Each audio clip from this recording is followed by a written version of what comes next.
hey, cuz, she said, you know how I do? And she said, Nada started laughing. And I was like, well, yeah, all right, Kelly. But she's like in tears, and she's like, I promise you, cuz, Nada started laughing. And I'm like, okay, that's great. You know, it's really not registering, really not paying no mind. She was like, God told me it was time for me to come and see her. And oh my God, I'm so glad we came. And my cousin laughed. And I'm like, okay, blew it off. They spent the night. The next day we went and saw her. We prayed with her and they left. And I left. I went up the street to get an oil change. But when I got to Walmart, they told me it was a 2-hour wait. So I texted the nurse and I was like, it's a 2-hour wait. Is that okay? She was like, yeah, I'm about to go give her shower and get her dressed. I have her all dolled up by the time you get back. I literally walked from the Walmart, crossed the parking lot to, there's a Burger King in that shopping center. I had just ordered me a Nico's food and they were calling and they were hysterical. So, you know, immediately I thought something was wrong. I'm like, Lord, my baby done coded. So I Ubered back. Like I walked halfway up the street, met the Uber. I get back to the hospital. They're calling and I'm not answering because I'm like, I just gotta get there. Right. And I walk in and they're like, come down here. And they're like running me down there and she's sitting at the nurse's station looking around and I'm like, what? And they said, ask her something. And I'm like, Nada, do you know who I am? And she nods her head, yeah. I'm like, did you just nod your head, yeah? And she nods her head, yeah, again. And I said, oh, man. Do you know who he is? And I point to Nico, and she says, yeah. And she's squinching her eyes, though. So I said, can you see him? And she says, no. And the lady said, ask her why. And I said, well, why can't you see him? And she points to her eyes and puts the circles around her eyes like glasses. Oh, wow. My God. We lost it. You lost. Wow. I mean, it was literally like God flipped a switch and boom. Wow. She was woke. It was crazy. Like she couldn't speak that day, but she literally could answer all my questions consistently, yes and no. I could not, man. Oh my God. Oh my God. I believe that one. I mean, it was just, it's indescribable. You know, after 5 months of absolutely nothing, like they couldn't get her to lift her head, they couldn't get her to hold her arm up, like literally 5 months of nothing except for a blink. Like she could open her eyes during the day and then she could close them at light. Like that was it. That's all she could do for 5 months to yes and no and consistently, you know, it was crazy. Like I could not believe it.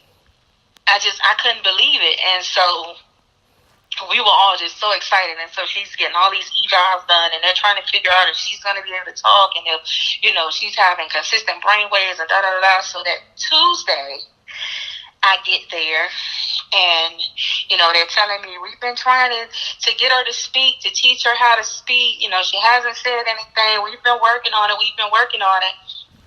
And so I get there and I'm talking to her. And because on my way there, I was telling Pastor Butler, you know, that she had woke up or whatever, and she was telling me she had a revelation about it that day. And she said, well, is she speaking yet? And I said, no. And she said she will go see her. And I'm like, yeah, all right. She's like, no, I'm serious. She will go see her. Go see her. Go speak to her. Tell her you love her. Go see her. I get over there, and so I'm talking to her, and I'm just telling her, oh, my God, there's so much I want to tell you. Like, Nada, you have no idea what I've been through these last 5 months. I was like, I'm so glad you're awake. Oh, my God, I love you so much. And this girl opens her mouth and says, Ma, I love you too. Her nurse happened to be standing at the medicine cart getting her medicines, and she just dropped all the medicine. She's like, did she say that? I said, did you say that? And she said it again, and immediately we all just started crying. Yeah, like it just, oh my God, this has been just the most amazing journey ever. Like they didn't know what to do. We ended up back home because she literally just started moving so fast, right? And they said, you know, they've had them to wake up. The lady was like, we've had them to wake up. We've rehabilitated them all the way back. She said, but not at this pace. She was like, Miss Edwards, I mean, I don't think we have time to wait because normally what happens is when they get the kids back to a conscious state, back to a movable state, they transfer them downtown to the main hospital, down to MCV. and they take over the rehabilitation. But at the time, MCV needed like a week or two to get her a bed because she's a juvenile. She had to have a private room. Right. The lady said, I don't think we have a week. She was like, at the pace Nada's moving, I don't even think we have a week, which is how we ended up back home because CHKD was like, well, we have an opening. We can do it. We've been waiting for this. We can do it. And so that's how we ended up back home. I mean, it's just been crazy. Like, even once we got back to CHKD, they were expecting her to be there clean until the end of the year. And we were discharged, 2 months later? Mm-hmm. It's just been, man, let me tell you, when God put his hands on things, it happens. Like, it's gonna happen. Yes. Nothing nobody can do. Nobody could take the glory for that. Like, nobody could say it was because of this, it was because of that, because she was supposed to have started a medicine that was supposed to start bringing her out, but they never put it in the computer. Right. I had just asked about it that morning before Lil Van and them left to see if she had it, and the lady was like, oh my God, Dr. Williams never put it in a computer. She was like, I am so sorry. Let me call him. He'll come in today and do it. So she had never even started the medicine. I said, God has a sense of humor. Like, it's crazy. Like, the day the doctor's supposed to come in and put the medicine in, he's like, nope, before you even get a chance to do that, bro, let me go ahead and take care of that for you. You're going to wake her up really quick. Yeah, let me go ahead and take care of that for you. She don't need that. It's okay. I got this.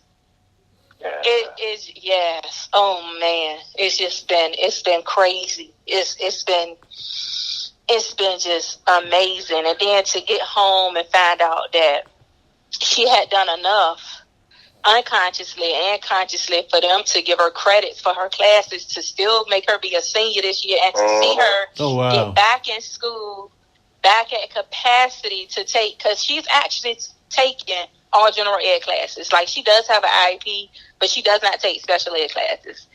And to see her be able to get back in school and perform, she's maintained her AB average, and she'll be graduating in June with honors. Wow. It's just been, like, nobody can do any of this but God.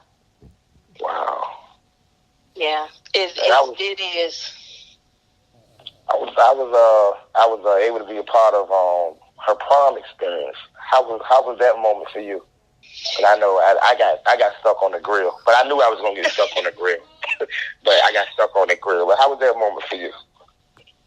I was speechless. I don't know if you saw me, because I wasn't far from you. Like, I never went all the way around the corner. Remember, I kind of just stood at the corner and was just at like, the back, standing in the back, Because I was just speechless to see how happy she was, to see how beautiful everything, and to see that she was so excited about it. Yeah, her smile was crazy. It was crazy. And then when she said, stand me up, and she stood up when they lifted her up, and because we had tried that, Dwayne. We had tried that, like, days before with those shoes, and she couldn't do it, which was why I ordered the throne chair. Oh. Because she couldn't do it. She's funny. And that day, she's like, stand me up. And all of a sudden, she's like, I got it. And even later on that night, I don't think I've gotten a chance to send the video to everybody in the family. But that night, he actually took her on the dance floor. And she danced on the dance floor with him. He had his hand around her hip, holding her up. And she actually did her little two-step on the dance floor. I mean, yes. Oh, yeah, that's a remarkable deal. Man. That's a blessing right there. It is. And to just see how happy she was just really, really, really touched me. Yeah, that's why I was happy. I was happy I was able to be there. Happy that I was able to be a part of it. Because that was, I saw how it affected everybody. Like, it affected everybody. Like, everybody, That's all you would hear. Anybody seen now? Like, Dick Van, y'all been around there to see it yet? Or if everybody cook, I think she like cornbread. They'll be Y'all better put that cornbread up. Don't eat her cornbread. Yeah, because just a year ago, we never thought this was gonna happen. Because even last year, when she was in the hospital, they said no, she wouldn't be able to do anything like that. They didn't think she could handle it. Wow. So it's to see these things that these physicians and things have told us that would never take place, that would never happen. For these things to actually be motion. Coming forth. Right. It's just been knocking down all kind of barriers. That's kinds of barriers. It's crazy. It's crazy. Like I tell people all the time, like, push. Like, I don't care if you have an ounce of something. That's all you need. Like, you can build from that. Like, don't give up. Like, keep your faith. I don't care if it's just an ounce. It will build from that. Mm-hmm. Like, keep going. Mm-hmm. Oh, it's been amazing. It really has been. I'm happy everything turned out the way it has. I remember she used to beat up Nasir running around the house. so and they were like, who is this little girl keep hitting me? And she still has that same little spunky attitude, that's another thing that's just been crazy, because she has just been so resilient through the whole thing. Like, I really thought she was going to be down and don't want to do this and don't, because, her whole life has just changed. Like, it's completely different now. She went from the life of the party, kind of like. Okay. She was independent, had her own car, was working at Fit Bar, like literally doing everything on her own, to now she has to depend on somebody for almost everything, and yet she still smiles, she still laughs, she still finds the joy in everything. Like, she has her moments, but for the most part, it's like, it's okay.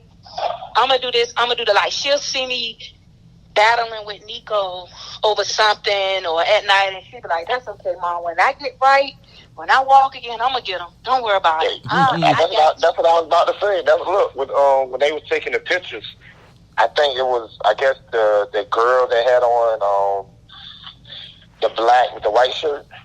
Mm-hmm, mm-hmm. And the guy was on the other side. So Nico was trying to get in the picture. She said, "Move!" And she pushed right out the way. I said, "Yeah, she back." Oh yeah, she still has to tell him she does, and she tells him, "I'm gonna catch you." She said, "Don't worry about it. You think you're gonna keep bothering Mommy? When I get right." And it's crazy because she's not even scared to learn how to drive again. She was like, "You think they're gonna teach me how to drive again?" She was like, "What do people say about my license?" Like, no fear has been instilled in her. She still wants to drive? She still wants to drive everything. Like, we're prepping for college, and she's like, I'm going to live on campus. I'm still going to do this. It's been amazing.